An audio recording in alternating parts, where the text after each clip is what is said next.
Bonjour et bienvenue dans Ma Case, Ma Déco. Je suis très heureuse de vous retrouver pour une nouvelle émission plus étoffée, puisqu'effectivement, nous aurons deux nouvelles rubriques, à savoir la rubrique Tendance, qui va décrypter toutes les tendances de décoration actuellement pour que vous puissiez les reproduire chez vous le plus facilement possible. Nous aurons également la rubrique Parole d'expert, qui donnera la parole à un expert qui va nous entretenir sur une problématique liée à la maison, à l'aménagement intérieur, à la décoration d'intérieur. Donc, sans plus attendre, la rubrique Tendance.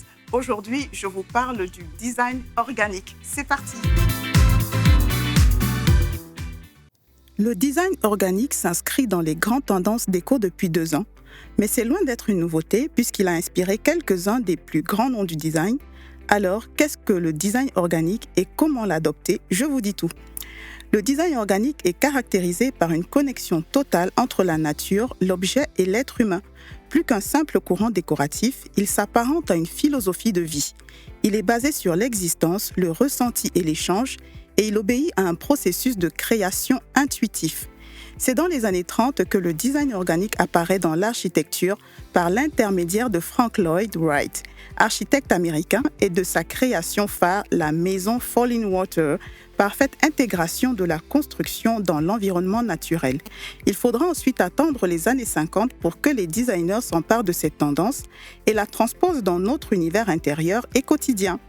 Quelques grands noms ont porté cette tendance: Alvar Aalto, architecte et designer finlandais, avec la suspension Bilberry, très contemporaine encore, ainsi que les tabourets empilables numéro 60 et le vase Savoie nommé vase Aalto.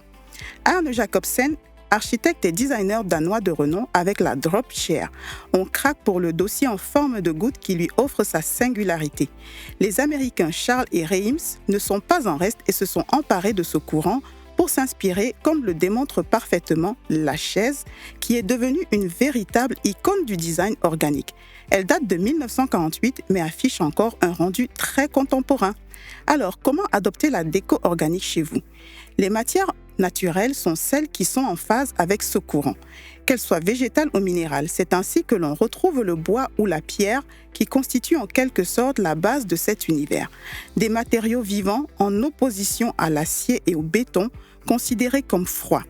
Côté textile, le lin, le coton et la laine l'emportent largement.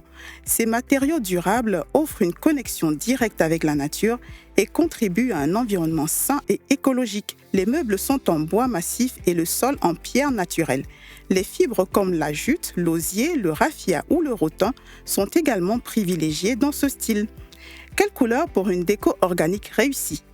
Les couleurs correspondant parfaitement au design organique sont plutôt douces, lumineuses et pastel. Elles ont souvent un lien direct avec l'environnement.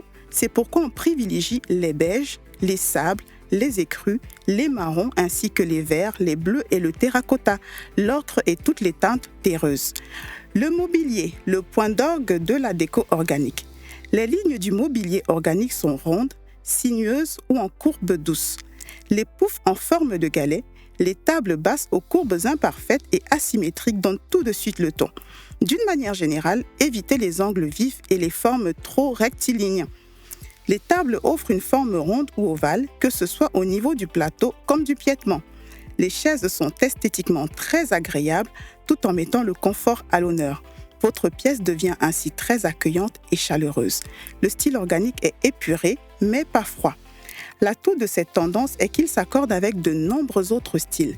Le style naturel, contemporain, bohème, scandinave ou industriel. Sa polyvalence vous permet de libérer votre créativité personnelle et laisser vos goûts s'exprimer tout en parsemant votre univers d'éléments organiques. Pour résumer, adoptez dans un premier temps une décoration minimaliste et épurée, le tout plutôt moderne. Cependant, attention à ne pas rendre l'ensemble trop froid. C'est pourquoi on vient réchauffer cette base avec des meubles et objets aux formes arrondies. Côté matière, on privilégie le naturel, bois brut, osier, végétal.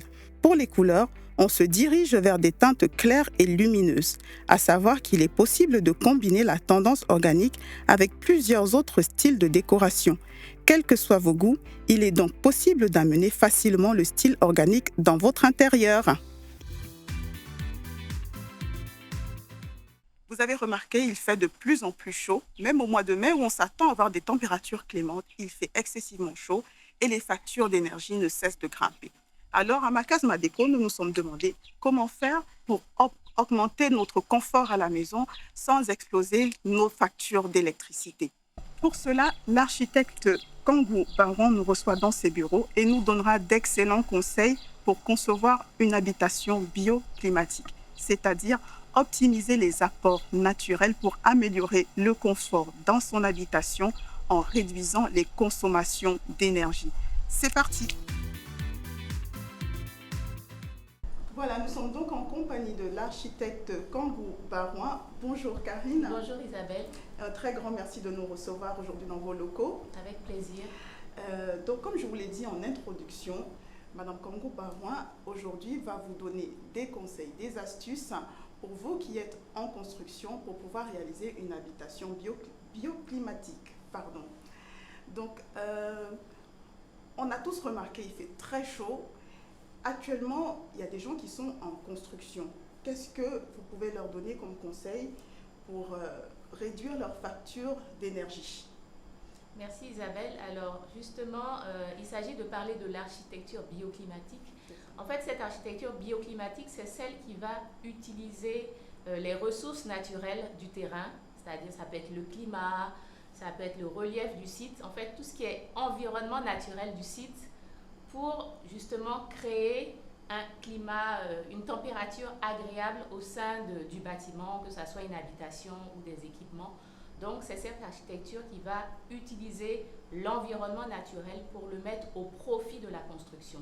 Donc dans l'architecture bioclimatique, il y a tellement de choses à dire. Je vous propose de nous focaliser sur deux points, les éléments comme le vent et puis le soleil. Tout à fait. Voilà, ces deux points. Alors, on va parler d'abord de la ventilation. La ventilation, c'est ce qui permettra donc d'avoir une bonne aération, une température agréable au sein de votre habitation. Les fenêtres. Les fenêtres.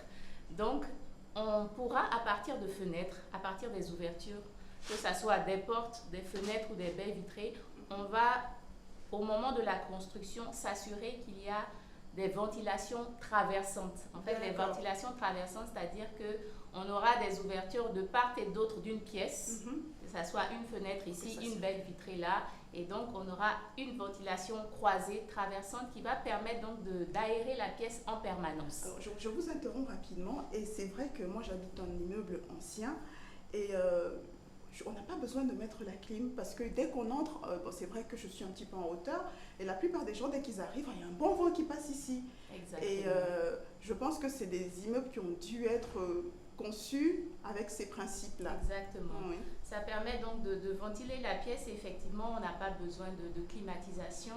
Et il faut savoir aussi qu'en Côte d'Ivoire, comme dans tout pays, il y a des vents dominants. En fait, les vents dominants, c'est vrai qu'il y a du vent, il y a tout le temps du vent, surtout quand il pleut. Mais dans chaque pays, en fait, les vents les plus forts, ils vont dans une certaine direction.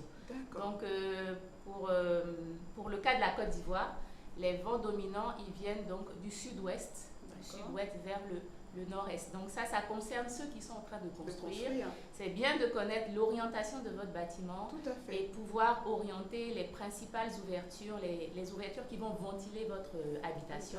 Ce serait bien, quand on n'a pas encore construit, bien sûr, de les positionner du côté sud-ouest. Très bien. Et je vous interromps encore une deuxième fois. On a parlé d'ouverture, de fenêtres. On sait très bien qu'aujourd'hui, on fait beaucoup de fenêtres avec des matériaux comme la lucobon, le verre. C'est des matériaux qui coûtent cher.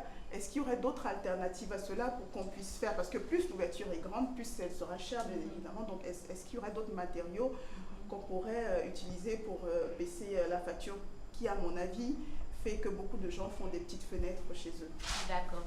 Alors, bien sûr, les fenêtres, ça a un certain coût, ça c'est vrai. Après, quand on parle d'ouverture, ce n'est pas forcément des ouvertures qui sont complètement fermées avec des fenêtres.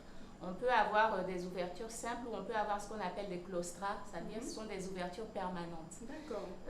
Ça permet donc justement les claustras d'avoir une ventilation à tout moment puisque les claustras ne peuvent pas les fermer. C'est ça. Alors la petite chose, disons Le petit inconvénient, voilà, si on est dans une zone avec beaucoup d'eau stagnante et donc de moustiques, c'est pas évident. Donc en général, les claustras, on les met pas dans des pièces où on va dormir, on les met pas dans une chambre, on les met peut-être dans des espaces de circulation. Voilà, ça permet de faire circuler l'air, mais sans qu'on soit présent dans la pièce en permanence à cause des moustiques. Voilà.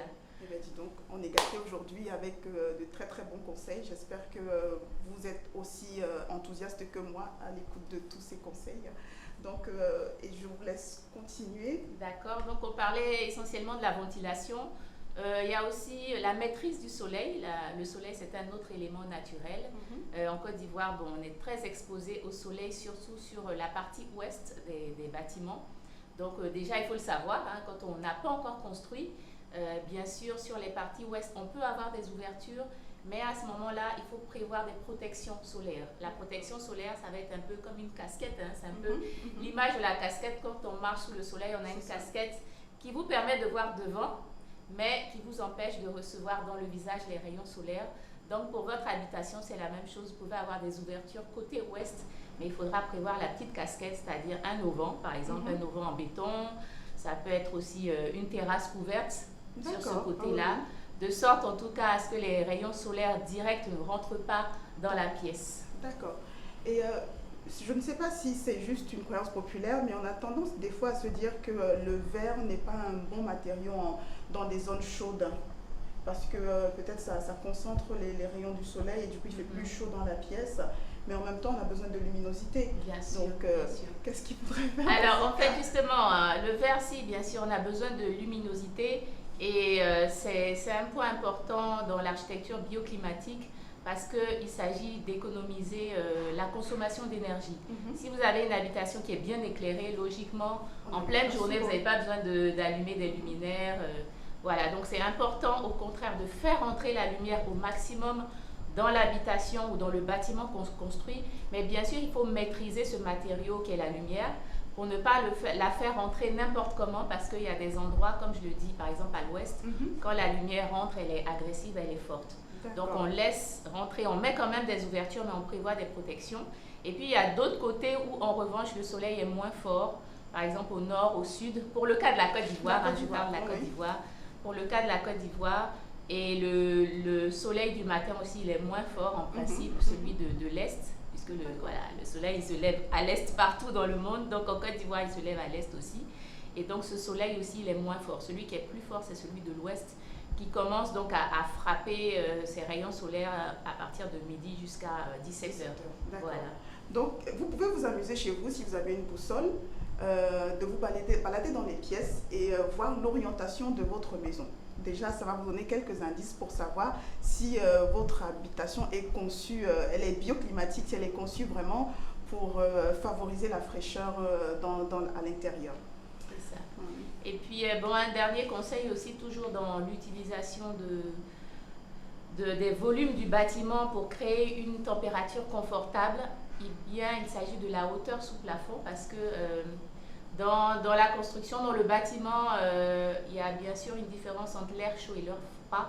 Et l'air chaud qui est plus léger, hein, physiquement c'est bien connu que l'air chaud est léger, il a tendance à remonter. Donc plus vous avez des bâtiments avec des hauteurs sous plafond élevées, et bien plus vous aurez votre chaleur là qui se retrouve au-dessus de la tête. En revanche, si vous avez un plafond qui est à 2,60 déjà au-dessus de la tête, vous recevez la chaleur là en plein visage. Donc vraiment, il ne faut pas hésiter à utiliser des hauteurs sous plafond bien grandes. Quand on peut, hein, bien sûr, selon les moyens qu'on a, mais au maximum de ce qu'on peut pour éviter donc d'avoir une chaleur ambiante dans la pièce. En fait, il faut faire un calcul sur le long terme. On se dit, on investit, bien évidemment, plus on élève les murs, plus on va dépenser en construisant. Mais qu'est-ce qu'on économise sur 15 ans, sur 20 ans en termes de facture d'électricité? Je pense que c'est un calcul à faire. Exactement. Et puis, bon, on parlait tout à l'heure des personnes qui sont dans des constructions qui sont déjà faites. C'est ça. Des habitations déjà construites. Il y a encore des possibilités d'améliorer le confort thermique à l'intérieur de ces habitations. Déjà, il faut bien connaître sa maison. La maison, c'est un organisme. Voilà, c'est comme son propre corps. Il faut bien le connaître pour pouvoir pouvoir le maîtriser et penser donc à des solutions. Donc pour ceux qui sont dans des habitations déjà construites, il y a le recours à la végétation qui permet donc d'atténuer considérablement les apports solaires, c'est-à-dire la chaleur dans la maison. Il faut donc faire le tour de son habitation et puis déterminer donc les zones qui sont très exposées au soleil. Et en fonction de ça, on peut toujours planter des arbres. Voilà. La végétation dans les parties les plus exposées. Et pareil, pour les fenêtres qui sont très exposées, on peut toujours poser un auvent. Il y a des auvents qui se font, des auvents métalliques, des auvents en PVC. Donc même si on est dans une habitation qui est déjà construite, on peut toujours protéger donc, les fenêtres qui sont les plus exposées. Donc, il y a des solutions pour tout le monde, pour ceux qui construisent et puis pour ceux qui sont déjà chez eux. Voilà, donc il y a des solutions pour tout le monde. N'hésitez pas à aller vous documenter personnellement sur le sujet parce que Madame Kangoubaron a abordé 2 points, mais je pense qu'il y a énormément d'autres choses. Il y a énormément à dire sur l'habitation bioclimatique. C'est un sujet d'actualité, c'est un sujet important pour tout le monde, pour la planète, pour le futur, pour nos enfants. Donc, n'hésitez pas à vous documenter plus sur ce sujet. Merci beaucoup encore de nous avoir reçus. Un mot pour la fin. Alors, pour la fin, je pense que c'est surtout de la sensibilisation. On se rend compte aujourd'hui de tous les dégâts causés par nos consommations énormes d'énergie, d'électricité. Et donc, c'est important à tous les niveaux, et spécialement dans le domaine de la construction qui est spécialement énergivore. C'est très important que chacun fasse son effort et surtout que ça a beaucoup d'impact aussi au niveau personnel. Nos consommations, nos factures seront réduites. Ce n'est pas à négliger. Et donc, c'est important d'adopter ce nouveau mode de vie écologique et tout particulièrement au moment de la construction. Voilà. C'est le mot de la fin et donc je vous dis à très bientôt pour Parole d'experts sur Ma Case, Ma Déco.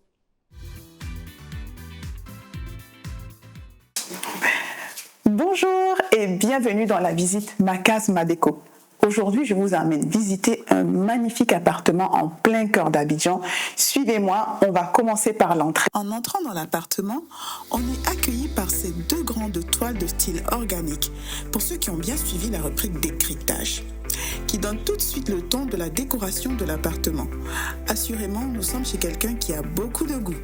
C'est toujours préférable d'avoir une entrée dans un lieu d'habitation. Qu'elle soit petite ou grande, l'entrée joue un rôle essentiel dans une habitation, tant par sa fonctionnalité que par son esthétisme. Ici, nous avons la chance d'avoir une entrée plutôt grande, aménagée avec beaucoup d'intelligence en plusieurs fonctions. Une entrée bien sûr, un coin bureau et un petit salon d'accueil. Quand on n'a pas de pièce dédiée pour un bureau, l'entrée, si elle est grande, est un espace parfait pour aménager un coin bureau. Le petit salon d'accueil est aussi une très bonne idée quand on sait que culturellement en Afrique, nous aimons bien avoir plusieurs espaces de réception. Un pour les enfants, un pour les visiteurs lointains et un pour les intimes. Cet espace permet donc de recevoir des visiteurs sans les faire entrer complètement dans notre intimité. Parlons de l'esthétisme de cette entrée. On note une ambiance très chaleureuse grâce entre autres au revêtement mural. Ce revêtement est obtenu tout simplement en mélangeant de la chaux à la peinture et en l'appliquant en zigzag. L'éclairage jaune et la multitude de tableaux notamment. Ce dessin d'enfant encadré, décalé, mais c'est ce qui fait le charme et personnalise complètement la décoration. Les photos d'art avec un encadrement noir donnent toujours un côté très élégant, très classe. Nous sommes dans un style contemporain avec une touche organique très tendance, marquée par les tableaux et le mobilier. Comme je vous le disais plus tôt, le style organique s'adapte à tout type de décoration. Personnellement, je préfère qu'il soit distillé ainsi en petites touches qu'en total look. Revenons sur la paire de grands tableaux qui est très intéressante. On y retrouve le veinage du revêtement mural, une touche de couleur bleue qui est distillée en petites touches dans l'entrée et en continuité dans le couloir. Les motifs qui s'emboîtent en clin d'œil au symbole yin et yang. Ces tableaux donnent beaucoup d'éléments sur l'ambiance de l'appartement et la personnalité des propriétaires. Une tête de Bouddha et de la sauge qui brûle, des couleurs apaisantes, des motifs zen. Est-ce que vous voyez où la décoration nous emmène ?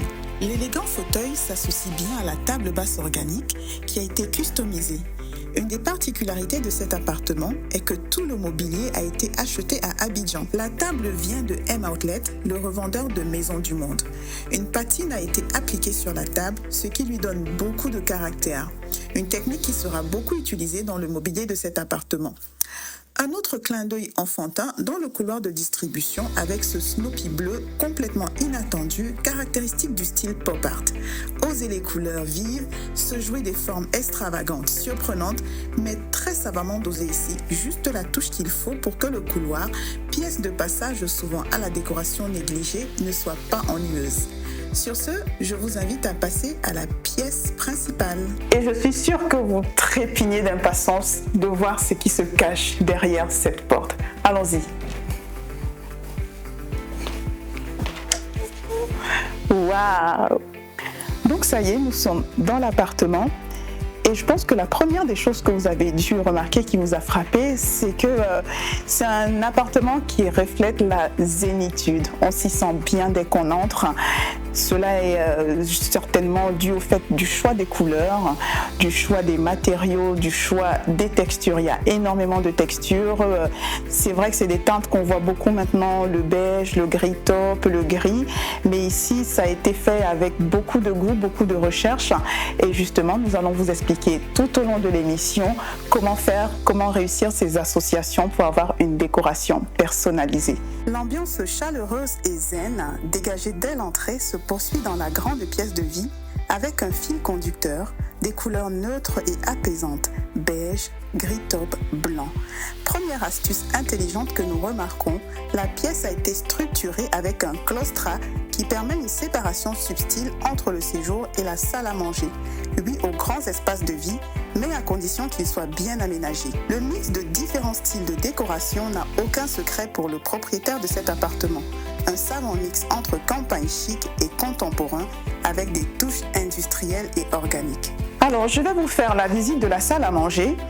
Donc, nous sommes dans l'espace salle à manger qui est souligné ici par ce grand tapis, toujours dans un principe de clair et obscur, c'est-à-dire le tapis qui est dans des tons clairs, qui va mettre en valeur la table à manger qui est plutôt dans des tons un peu plus foncés.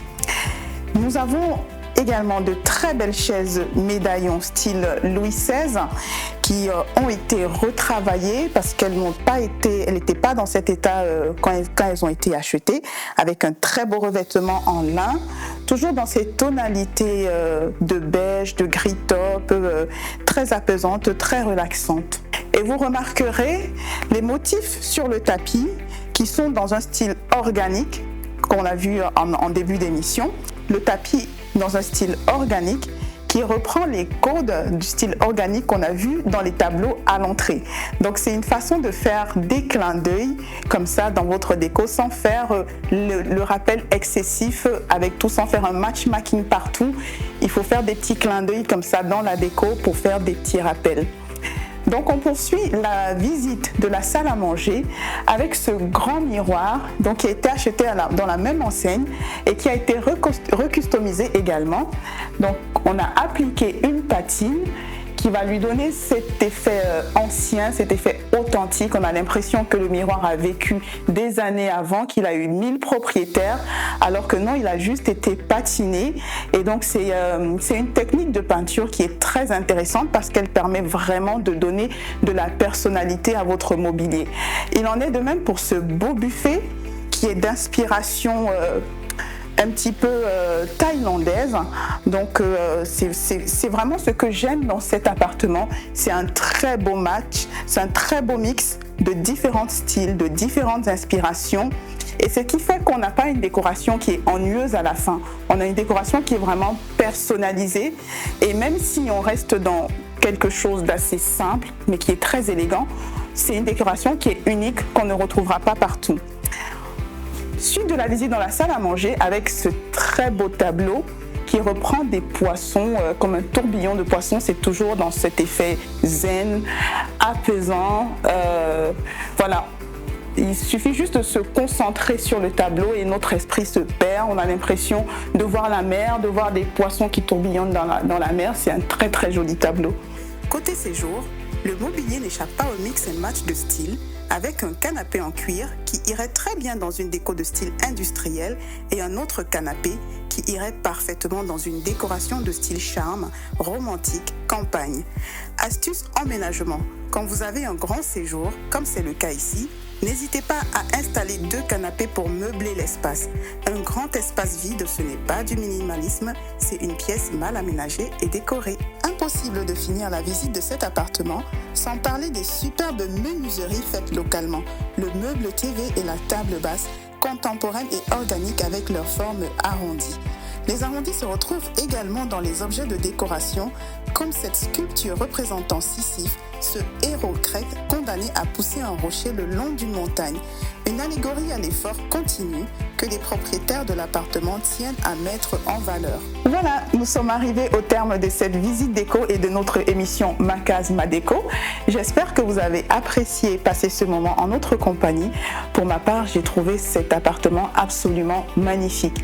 Et si vous aussi vous souhaitez faire visiter votre maison, n'hésitez pas, vous pouvez nous contacter au numéro qui s'affiche juste en dessous de l'écran.